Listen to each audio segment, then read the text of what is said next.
Sabali pa nga intay makipaskwaan na po Lantern Parade insayang katmot kano apo iti Badok Ilocos Norte. Intay man naman intay na nakamati report ni Idol Lauren. IFM News. IFM News.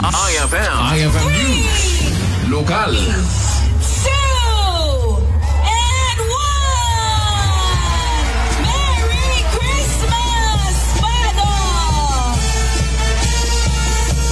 Nagbalin ana isang sangyan ti panang rambak ti Badok Ilocos Norte iti Paskwa ken Baro Atawen. Daytoy ket kalpasan iti naangay a Lantern Parade ken Christmas tree lighting iti mismo asango ti Badok Municipal Hall.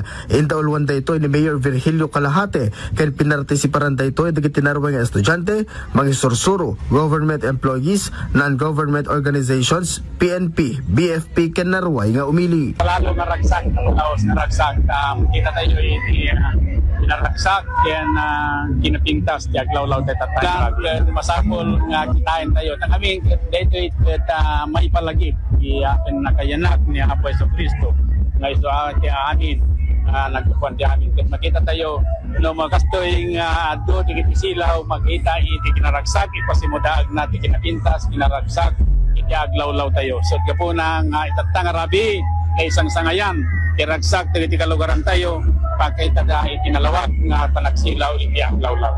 Iti panagsursur tayo ket nakita tayo ti kinaragsak dagiti tao iti panagselebrar da iti Paskwa. So iti last year kasi med lang itinanganan dito or yes po, dinagkaibaan lang po kadyo Christmas kadyo sangot. Ano mas kay Christmas? Ay same lang po ang hanapin. Same. So ano pa ko na kita Christmas? City po. Very coquette. Kapo iti dito nga aktibidad, iti Badok Ilocos Norte, ket nakita tayo, iti pudpud nga anag, iti Paskwa. Para iti IFM News, Idol Lawrence Martinez, Tata, Arabed.